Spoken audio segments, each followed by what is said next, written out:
പത്തരമാറ്റിലെ പുത്തൻ വിശേഷങ്ങളിലേക്ക് ഏവർക്കും സ്വാഗതം. അങ്ങനെ നമ്മുടെ മുത്തശ്ശനും മുത്തശ്ശി നന്ദുവിൻ്റെ വീട്ടിൽ വന്നിരിക്കുകയാണ് കല്യാണാലോചനയായിട്ട്. അപ്പം ഗോവിന്ദനോടും കനകയോടും ചോദിക്കുകയാണ്, സിയുമായിട്ടുള്ള കല്യാണം എന്തായി? അപ്പം കനക പറയുകയാണ്, ആ കല്യാണം ഒരുവിധം ശരിയായിരിക്കുകയാണ്. പിന്നെ സച്ചിമോന് സമയമില്ലാത്തതുകൊണ്ടാണ് അങ്ങോട്ട് പോകാത്തത്. സച്ചിക്കെപ്പോൾ ലീവ് കിട്ടുന്ന അപ്പം അങ്ങോട്ട് പോയി കല്യാണം ഉറപ്പിക്കുന്നതാണെന്ന് കനക പറയുകയാണ്. അപ്പോൾ ഇതൊക്കെ കേട്ടുകൊണ്ട് നന്ദു അവിടെ നിൽപ്പുണ്ട്. എന്നിട്ട് ഇപ്പോൾ മുത്തശ്ശൻ പറയുകയാണ്, ഇനി നമുക്ക് അങ്ങോട്ട് പോകണ്ട, ഞങ്ങളൊരു കല്യാണാലോചനയായിട്ടാണ് വന്നേക്കുന്നത്. എനിക്കാണെങ്കിൽ നമ്മുടെ നന്ദുവിനെ വളരെയേറെ ഇഷ്ടമാണ്, അത് നിങ്ങൾക്കും അറിയാം. അപ്പം ആ കല്യാണത്തെക്കുറിച്ച് സംസാരിക്കാനാണ് ഞങ്ങൾ വന്നിരിക്കുന്നത്. അനാമികയെ വിവാഹം കഴിക്കുന്നതിന് മുമ്പേ നന്ദുവിനെ ഇഷ്ടമായിരുന്നു. അത് ഞങ്ങൾ അറിഞ്ഞായിരുന്നെങ്കിൽ അന്നേ ഞങ്ങൾ നടത്തി കൊടുക്കുമായിരുന്നു. അവൻ്റെ കൂടെ നടന്ന ആദർശിനോട് പോലും അവൻ ഈ കാര്യം പറഞ്ഞത് വിവാഹത്തിൻ്റെ തലേന്നായിരുന്നു. ഇല്ലെങ്കിൽ ഞങ്ങൾ അന്നേ ഇതിന് പരിഹാരം കണ്ടേനെന്ന് മുത്തശ്ശൻ ഗോവിന്ദനോട് പറയുകയാണ്. ഗോവിന്ദൻ അന്നേരം ഒന്നും മിണ്ടാതെ കനകയെ നോക്കുകയാണ്. എന്നിട്ട് ഗോവിന്ദൻ പറയുകയാണ്, സാറേ, ഞങ്ങൾക്ക് ഈ വിവാഹത്തിന് വളരെ താല്പര്യമില്ല. ഞങ്ങളുടെ 2 പെൺമക്കളും അന്തപുരിയിലേക്ക് വന്നിട്ട് കിടന്ന് കഷ്ടപ്പെടുന്നത് ഞങ്ങൾ കണ്ടുകൊണ്ടിരിക്കുകയാണ്. ഇനി ഒരാളെയും കൂടെ അങ്ങോട്ട് അയക്കാൻ ഞങ്ങൾക്ക് താല്പര്യമില്ല. അപ്പം ഗോവിന്ദൻ പറയാണ്, ഇവക്ക് പണ്ട് നേരത്തെ കാശുള്ള വീട്ടിലേക്ക് മക്കളെ കെട്ടിച്ചയക്കണമെന്നൊക്കെ ആഗ്രഹമുണ്ടായിരുന്നു. ഇപ്പം അങ്ങനെയൊന്നുമില്ല. മക്കൾക്ക് സമാധാനം കിട്ടണമെന്ന് മാത്രമേ ഞങ്ങൾക്ക് ആഗ്രഹമുള്ളൂ. അപ്പോൾ കനക പറയണം, അതെ, ഇപ്പോൾ അങ്ങനെയുള്ള ആഗ്രഹമൊന്നുമില്ല. ഞങ്ങൾ അവളെ കാണാൻ അവിടെ ചെല്ലുമ്പോൾ നിറഞ്ഞ കണ്ണുകളോടെ നന്ദുവിനെ കാണാതിരിക്കണം, അത് മാത്രമേ ഉള്ളൂ ഞങ്ങളുടെ ആഗ്രഹം. ഞങ്ങളുടെ 2 പെൺമക്കളെയും ഇപ്പോൾ അനുഭവിക്കുന്ന ആ വീട്ടിലേക്ക് എൻ്റെ ഒരു മോളെയും കൂടെ അങ്ങോട്ട് അയക്കാൻ താല്പര്യമില്ലെന്ന് കനക പറയുകയാണ്. ഇതൊക്കെ കേട്ടുകൊണ്ട് നന്ദു അവിടെ നിൽപ്പുണ്ട്. മുത്തശ്ശനും മുത്തശ്ശിയും ഒന്നും മിണ്ടുന്നില്ല. മുത്തശ്ശൻ പറയാം, നിങ്ങളുടെ മാനസികാവസ്ഥ ഞങ്ങൾക്ക് മനസ്സിലാവുന്നുണ്ട്. ഞങ്ങൾ ഈ ഒരു കല്യാണാലോചനയായിട്ട് വന്നിട്ടില്ലെന്ന് വിചാരിച്ചാൽ മതി. നിങ്ങൾ ആ സിയായിട്ടുള്ള കല്യാണാലോചന ആയിട്ട് മുന്നോട്ട് പോവുക.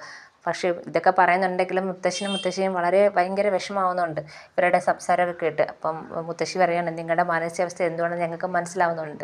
അത് ഞങ്ങൾ മനസ്സിലാക്കി തന്നെ തീരുമാനമെടുക്കത്തുള്ളൂ എന്ന് മുത്തശ്ശിയും പറയുന്നുണ്ട്. എൻ്റെ മുത്തശ്ശി പറയും, ഞാൻ മോളെ ഒന്ന് കണ്ടോട്ടെ എന്ന് ചോദിക്കും. ഇതൊക്കെ കേട്ടുകൊണ്ട് നമ്മുടെ നന്ദു ഇവിടെ തന്നെ നിൽപ്പുണ്ടായിരുന്നു. അങ്ങനെ നമ്മളെ മുത്തശ്ശി നന്ദുവിനെ കാണാൻ അങ്ങോട്ട് ചെല്ലും.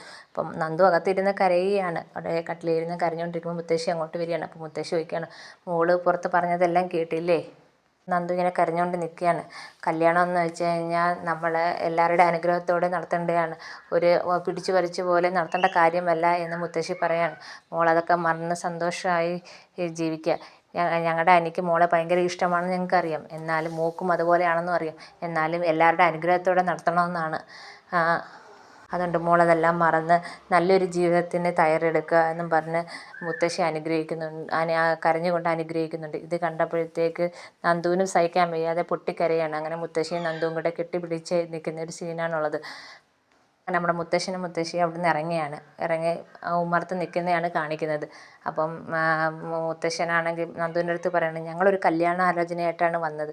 അത് നന്ദുവിൻ്റെ മോളുടെ അച്ഛനും അമ്മയ്ക്കും താല്പര്യമില്ല. ഞങ്ങൾക്ക് മനസ്സിലാവുന്നുണ്ട് അവരുടെ മാനസികാവസ്ഥയും അവർ പറയുന്ന കാര്യങ്ങളെല്ലാം ഞങ്ങൾക്ക് മനസ്സിലായി.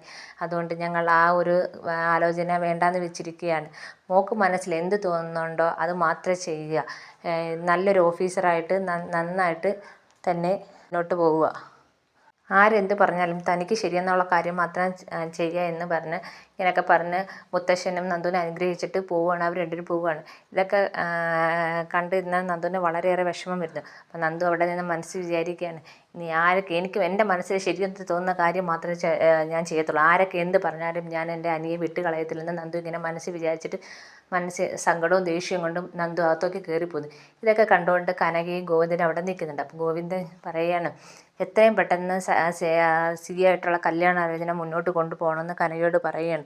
അപ്പോൾ കനക പറയുകയാണ്, ജ്യോത്സ്യൻ പറഞ്ഞ കാര്യം ഓർക്കുമ്പോൾ പേടിയാവുകയാണ്. അപ്പം ഗോവിന്ദൻ ചോദിക്കുകയാണ്, ജ്യോത്സ്യൻ എന്താ പറഞ്ഞത്? നാളുകൾ തമ്മിൽ ചേരുമോ? അപ്പോൾ കനക പറയുകയാണ്, ഒപ്പിക്കാമെന്ന് മാത്രമേ പറഞ്ഞിട്ടുള്ളൂ. അപ്പം അത്രയൊക്കെ മതി. ഇനി ഈ ആലോചനയായിട്ട് എത്രയും പെട്ടെന്ന് മുന്നോട്ട് പോകണം, എത്രയും പെട്ടെന്ന് കാര്യങ്ങളൊക്കെ നടക്കണമെന്ന് ഗോവിന്ദൻ പറയുകയാണ്. കനക പറയുകയാണ്, നമ്മൾ മാത്രം വിചാരിച്ചാൽ പോരല്ലോ, ദൈവം കൂടെ വിചാരിക്കണ്ടേന്ന്. അപ്പം ഗോവിന്ദൻ അതൊക്കെ നടന്നോളും, എത്രയും പെട്ടെന്ന് എല്ലാം പെട്ടെന്ന് നീക്കണമെന്ന് ഗോവിന്ദൻ പറയുകയാണ്. ഈ സമയത്ത് നമ്മുടെ അനിയാണെങ്കിൽ നന്ദുവിൻ്റെ കോളും കാത്തിരിക്കുകയാണ്. നന്ദു എന്താ വിളിക്കാത്തെന്നുള്ള രീതിയിൽ ടെൻഷൻ അടിച്ച് ഇങ്ങനെ നിൽക്കുകയാണ്. അവസാനം അനി ഗതി കേട്ട് നന്ദുവിനെ വിളിക്കുകയാണ്. നന്ദുവിനെ വിളിക്കുമ്പോൾ നന്ദു ഫോൺ എടുക്കത്തില്ല. നന്ദുവിൻ്റെ ഫോൺ ഇങ്ങനെ റിങ് ചെയ്യുന്നത് നന്ദു കാണുന്നുണ്ട്. നന്ദുവിനാണെങ്കിൽ എന്ത് പറയണമെന്ന് അറിയാത്ത ഒരു വിഷമത്തിൽ നന്ദു ഫോൺ എടുക്കുന്നില്ല. എന്നെ കാണിക്കുന്ന നന്ദു ആണെങ്കിൽ ഫ്രണ്ടിലൊരു മരത്തിൻ്റെ ചുവട്ടിൽ ഫ്രണ്ടിലിങ്ങനെ ഇരുന്നുകൊണ്ട് നന്ദു വിചാരിക്കുകയാണ് വലിയൊരു കുടുംബത്തിൽ നിന്ന് അവിടുത്തെ ഏറ്റവും മുതിർന്ന കാരണവർ വന്ന് നമ്മുടെ വീട്ടിൽ എൻ്റെ വീട്ടിൽ വന്ന് കല്യാണം എനിക്ക് ആലോചിച്ച് എന്നിട്ട് എന്നെ സ്നേഹിക്കുന്നവരത് നടത്തി തരികയല്ലേ ചെയ്യേണ്ടത്, കൂടെ നിൽക്കുകയാണ് വേണ്ടുന്നത്. അച്ഛനും അമ്മയും ചേട്ടനും ചേച്ചി എല്ലാവരെയും എനിക്കിഷ്ടമാണ്. പക്ഷേ എന്തിനു വേണ്ടി അനിയെ തള്ളിക്കളയാൻ ഞാനിനി തയ്യാറല്ലെന്നും പറഞ്ഞ് ഉറച്ച ഒരു തീരുമാനം എടുത്തുകൊണ്ടാണ് ഇരിക്കുന്നത് നന്ദുവിനെ കാണിച്ചുകൊണ്ടാണ് ഇന്നത്തെ എപ്പിസോഡ് തീരുന്നത്. എല്ലാവർക്കും ഇഷ്ടമായെങ്കിൽ സബ്സ്ക്രൈബ് ചെയ്യണേ.